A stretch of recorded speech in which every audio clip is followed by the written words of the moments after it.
Today's podcast is brought to you by Audible.com. Get a free audiobook download and 30-day free trial at www.audibletrial.com/adventures in audio. Over 150,000 titles to choose from for your iPhone, Android, Kindle, or MP3 player.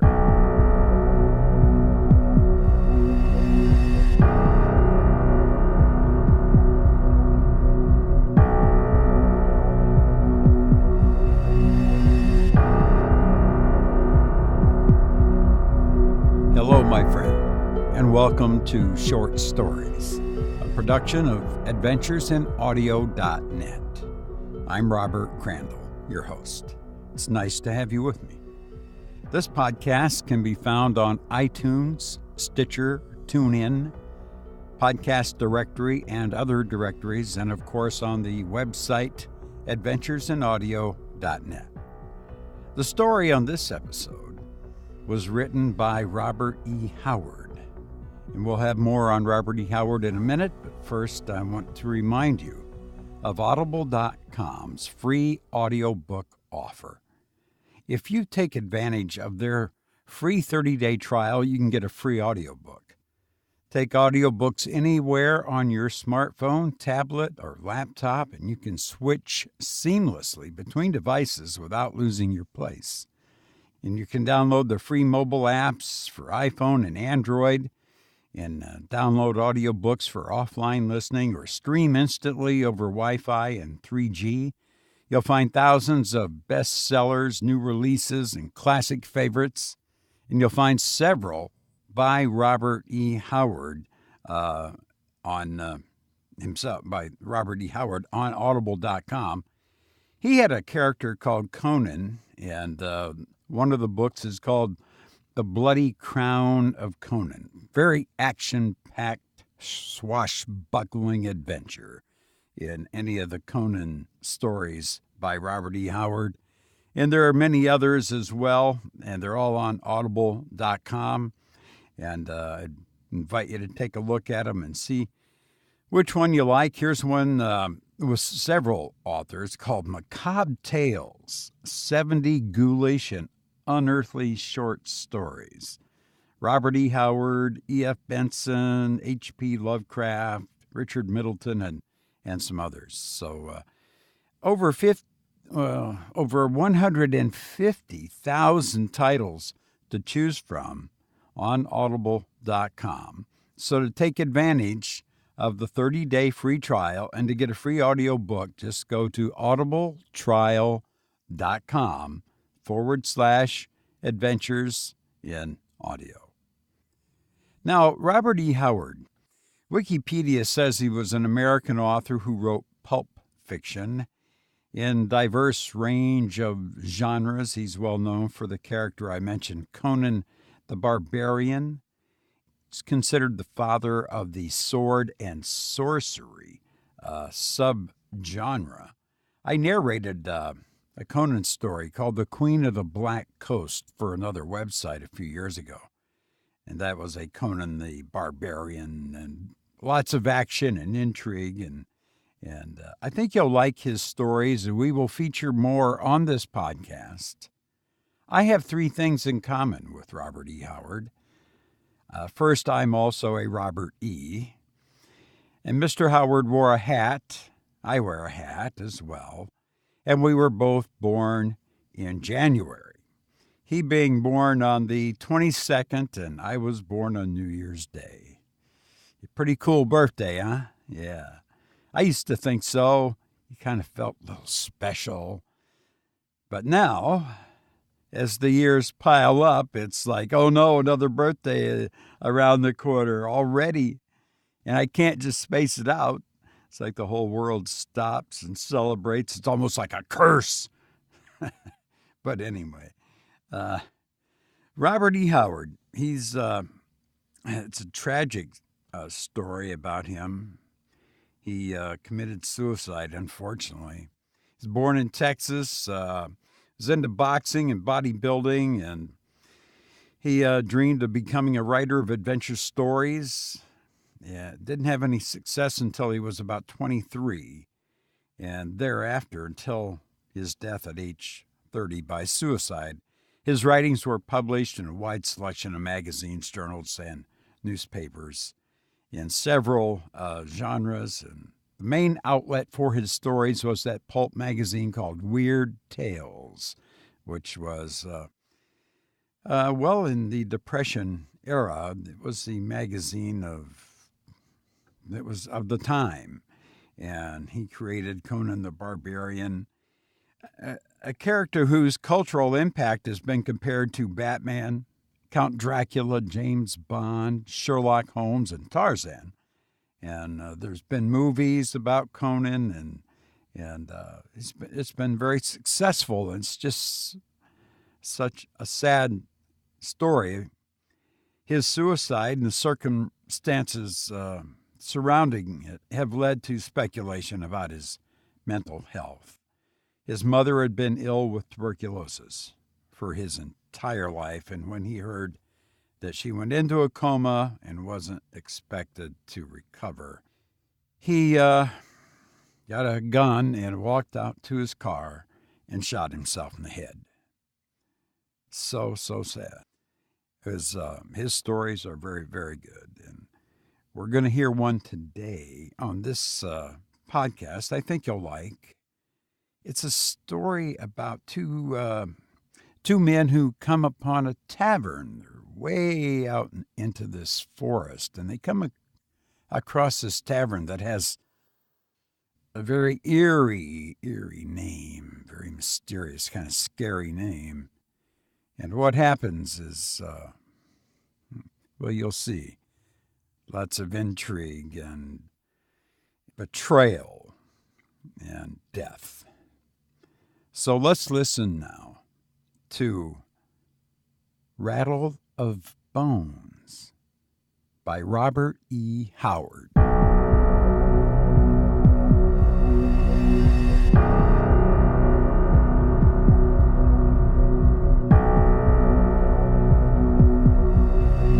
Landlord, ho! The shout broke the lowering silence and reverberated through the black forest with sinister echoing. This place hath a forbidding aspect, meseemeth. Two men stood in front of the forest tavern. The building was low, long, and rambling, built of heavy logs. Its small windows were heavily barred, and the door was closed. Above the door, its sinister sign showed faintly a cleft skull. The door swung slowly open, and a bearded face peered out. The owner of the face stepped back and motioned his guest to enter, with a grudging gesture, it seemed. A candle gleamed on a table. A flame smoldered in the fireplace. "Your names?" "Solomon Kane," said the taller man briefly. "Gaston Lamont," the other said curtly. "But what is it to you?" "Strangers are few in the Black Forest," grunted the host. "Bandits, many. Sit at yonder table, and I will bring you food." The two men sat down, with the bearing of men who had traveled far. One was a tall, gaunt man, clad in a featherless hat and somber black garments, which set off the dark pallor of his forbidding face. The other was a different type entirely, bedecked with lace and plumes, although his finery was somewhat stained from travel. His eyes, handsome in a bold way, and his restless eyes shifted from side to side, never still an instant.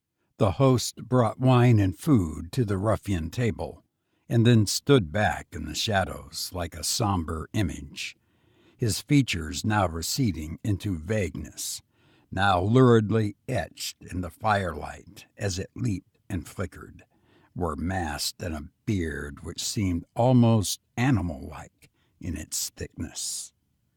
A great nose curved above this beard, and two small red eyes stared unblinkingly at his guest. "Who are you?" suddenly asked the younger man. I'm the host of the Cleft Skull Tavern, sullenly replied the other. His tone seemed to challenge his questioner to ask further. Do you have many guests? The Lamont pursued. Few come twice, the host grunted. Kane started and glanced up straight into those small red eyes, as if he sought for some hidden meaning in the host's words. The flaming eyes seemed to dilate, then dropped sullenly before the Englishman's cold stare. I'm for bed, said Kane abruptly, bringing his meal to a close. I must take up my journey by daylight. And I, added the Frenchman. Host, show us to our chambers. Black shadows wavered on the walls as the two followed their silent host down a long, dark hall. The stocky, broad body of their guide seemed to grow and expand in the light of the small candle which he carried, throwing a long, grim shadow behind him. At a certain door he halted, indicating that they were to sleep there. They entered. The host lit a candle with the one he carried, then lurched back the way he had come. In the chamber, the two men glanced at each other. The only furnishings of the room were a couple of bunks and a chair or two, and a heavy table. Let us see if there be any way to make fast the door, said Kane. I like not the looks of mine host. There are racks on the door and jamb for a bar, said Gaston. But no bar. We might break up the table and use its pieces for a bar, mused Kane. Mon Dieu, said Lamont. You are timorous, monsieur. Kane scowled. I like not being murdered in my sleep, he answered gruffly. My faith, the Frenchman laughed. We are chance met until I overtook you on the forest road, an hour before sunset. We had never seen each other. I have seen you somewhere before, answered Kane, though I cannot now recall where. As for the other, I assume every man is an honest fellow until he shows me he is a rogue. Moreover, I am a light sleeper and slumber with a pistol at hand. The Frenchman laughed again. I was wondering how monsieur could bring himself to sleep in a room with a stranger. Ha ha! All right, monsieur Englishman, let us go forth and take a bar from one of the other rooms. Taking the candle with them, they went into the corridor. Utter silence reigned, and the small candle twinkled redly and evilly in the thick darkness. Mine host hath neither guests nor servants, muttered Solomon Kane. A strange tavern. What is the name now? These German words come not easily to me. The Cleft Skull. A bloody name, my faith. They tried the rooms next to theirs, but no bar rewarded their search. At last, they came to the last room at the end of the corridor. They entered. It was furnished like the rest, except that the door was provided with a small barred opening, and fastened from the outside with a heavy bolt, which was secured at one end to the door jamb. They raised the bolt and looked in. There should be an outer window, but there is not, muttered Kane. Look. The floor was stained darkly. The walls and the one bunk were hacked in places, great splinters having been torn away. Men have died in here, said Kane somberly. Is yonder not a bar fixed in the wall? Eh, but 'tis made fast, said the Frenchman, tugging at it. Duh! A section of the wall swung back, and Gaston gave a quick explanation. A small secret room was revealed, and the two men bent over the grisly thing that lay upon its floor. The skeleton of a man, said Gaston. And behold how his bony leg is shackled to the floor. He was imprisoned here and died. Nay, said Kane. The skull is cleft, Methinks mine host had a grim reason for the name of his hellish tavern. This man, like us, was no doubt a wanderer who fell into the fiend's hands. Likely, said Gaston without interest. He was engaged in idly working the great iron ring from the skeleton's leg bones. Failing in this, he drew his sword and with an exhibition of remarkable strength cut the chain, which joined the ring on the leg to a ring set deep in the log floor. Why should he shackle a skeleton to the floor? Mused the Frenchman. Mon bleu, 'tis a waste of good chain. Now, monsieur, he ironically addressed the white heap of bones, I have freed you, and you may go now where you like. Have done. Kane's voice was deep. No good will come from mocking the dead. The dead should defend themselves, laughed Delmarne. Somehow I will slay the man who kills me, though my corpse climb up 40 fathoms of ocean to do it. Kane turned toward the outer door, closing the door of the secret room behind him. He liked not this talk, which smacked of demonry and witchcraft, and he was in haste to face the hosts with the charge of his guilt. As he turned with his back to the Frenchman, he felt the touch of cold steel against his neck and knew that a pistol muzzle was pressed close beneath the base of his brain. Move not, monsieur. The voice was low and sulky. Move not, or I will scatter your few brains over the room. The Puritan, raging inwardly, stood with his hands in the air, while Elamon slipped his pistols and sword from their sheaths. Now you can turn, said Gaston, stepping back. Kane bent a grim eye on the dapper fellow who stood bareheaded now, hat in one hand, and the other hand leveling his long pistol. Gaston the butcher, said the Englishman somberly. Fool that I was to trust a Frenchman. You range far, murderer. I remember you now, with that cursed great hat off. I saw you in Calais some years agone. Aye, and now you will see me never again. What was that? Rats exploring your skeleton, said Kane, watching the bandit like a hawk, waiting for a single slight wavering of that black gun muzzle. The sound was of the rattle of bones. Like enough, returned the other. Now, Monsieur Kane, I know you carry considerable money on your person. I had thought to wait until you slept, and then slay you, but the opportunity presented itself, and I took it. You trick easily. I had little thought that I should fear a man with whom I had broken bread, said Kane, a deep timbre of slow fury sounding in his voice. The bandit laughed cynically.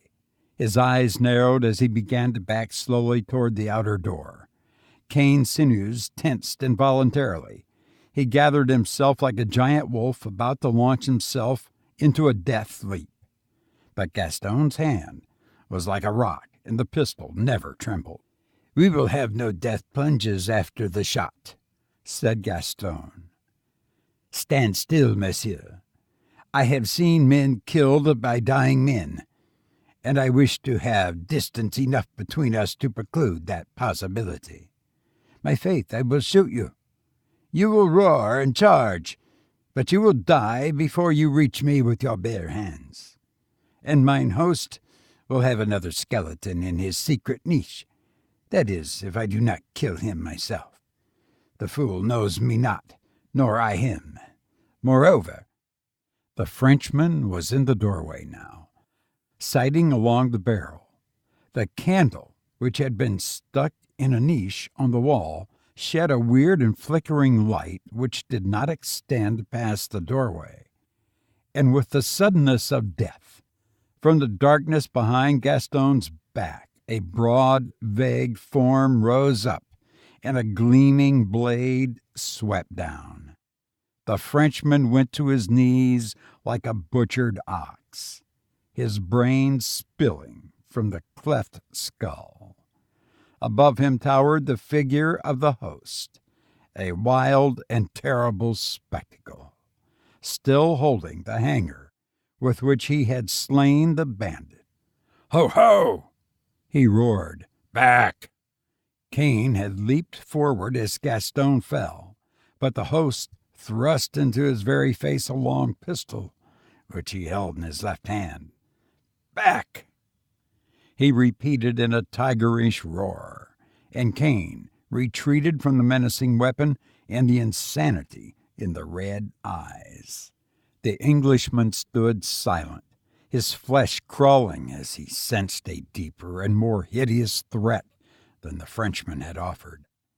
There was something inhuman about this man, who now swayed to and fro like some great forest beast, while his mirthless laughter boomed out again.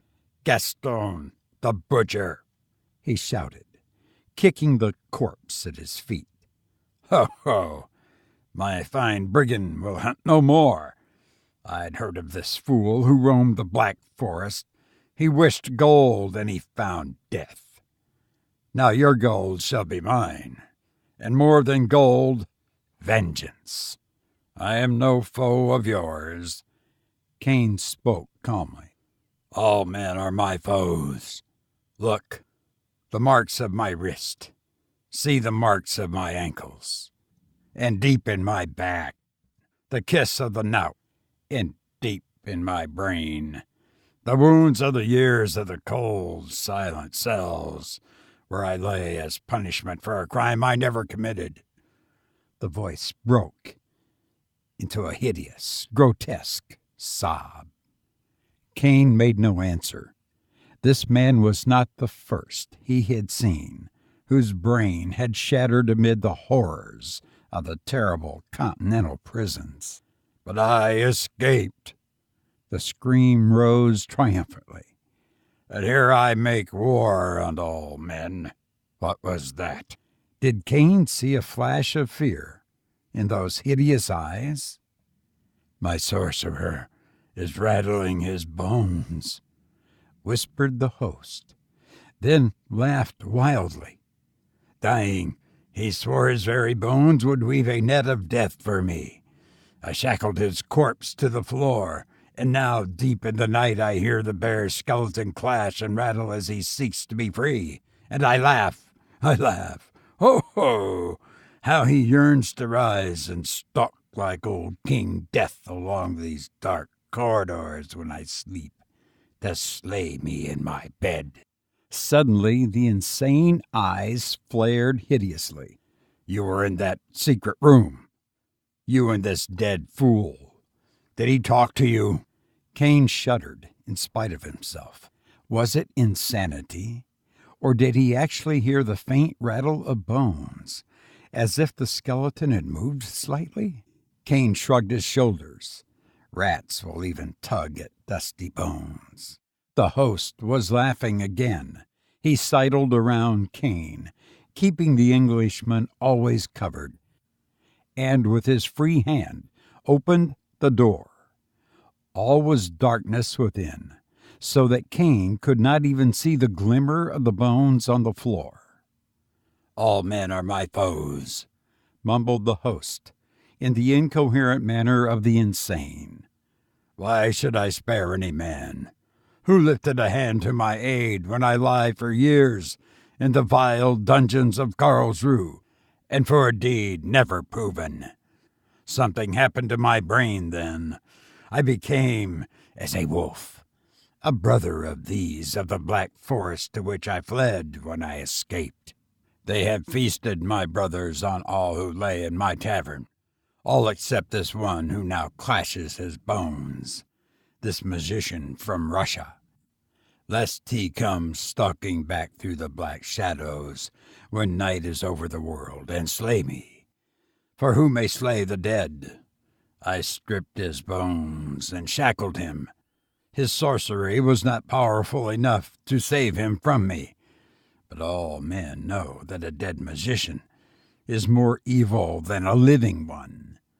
Move not, Englishman. Your bones I shall leave in this secret room besides this one, too." The maniac was standing partly in the doorway of the secret room now, his weapon still menacing Cain. Suddenly, he seemed to topple backward and vanished in the darkness. And at the same instant, a vagrant gust of wind swept down the outer corridor and slammed the door shut behind him. The candle on the wall flickered and went out. Cain's groping hands, sweeping over the floor, found a pistol, and he straightened, facing the door where the maniac had vanished. He stood in utter darkness, his blood freezing, while a hideous, muffled screaming came from the secret room, intermingled with the dry, grisly rattle of fleshless bones. Then silence fell. Cain found flint and steel and lighted the candle. Then, holding it in one hand and the pistol in the other, he opened the secret door. "Great God," he muttered as cold sweat formed on his body. "This thing is beyond all reason, yet with mine own eyes I see it. 2 vows here have been kept, for Gaston the butcher swore that even in death he would avenge his slaying, and his was the hand which set yon fleshless monster free, and he—" The host of the cleft skull lay lifeless on the floor of the secret room, his bestial face set in lines of terrible fear, and deep in his broken neck were sunk the bare finger bones of the sorcerer's skeleton. You've been listening to Rattle of Bones by Robert E. Howard. If you enjoy this podcast, please share it with someone. I leave you with this quote from Helen Keller: "I cannot be argued into hopelessness." I've enjoyed being with you, and now I must go. But I hope to be with you again soon. Take care. Thank you.